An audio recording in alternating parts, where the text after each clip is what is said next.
दरबार में नंगा होकर नाचता था ये मुगल बादशाह। औरंगजेब तक सभी मुगल बादशाह अपने राजकाज के लिए प्रसिद्ध रहे हैं, लेकिन उसके बाद आने वाले बादशाहों का मजाक उड़ाया जाता है।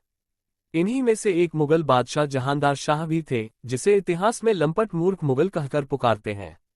क्या आप जानते हैं ये नाम क्यों मिला? जहांदार शाह अपने पिता बहादुर शाह प्रथम की मौत के बाद दिल्ली के तख्त की लड़ाई में भाइयों को हराकर 1712 में मुगल बादशाह बने। जहांदार शाह रंगीन मिजाजी और अजीब हरकतों के लिए मशहूर था। कहते हैं कोई अयाशी ऐसी नहीं थी जिसे उसने नहीं किया था। जहांदार शाह बचपन से ही शराब में डूबा रहता था और मुगल हरम में घुसकर अयाशी में डूबा रहता था। ये शौक बादशाह बनकर भी जारी रहे। जहांदार शाह की अयाशियां बादशाह बनने के बाद इतनी बड़ी कि एक तवायफ लाल कुंवर को उसने नाचते देखकर अपनी बेगम बना लिया।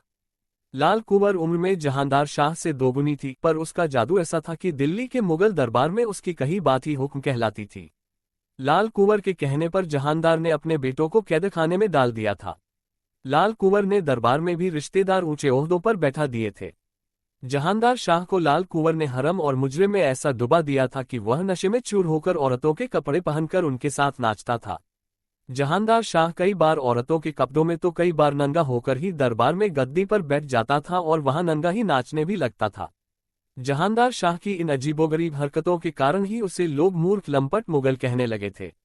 उसने मानसिक संतुलन खो दिया था।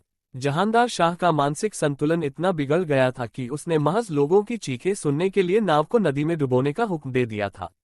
जहांदार शाह की इन हरकतों से जनता भी उससे खफा हो गई थी।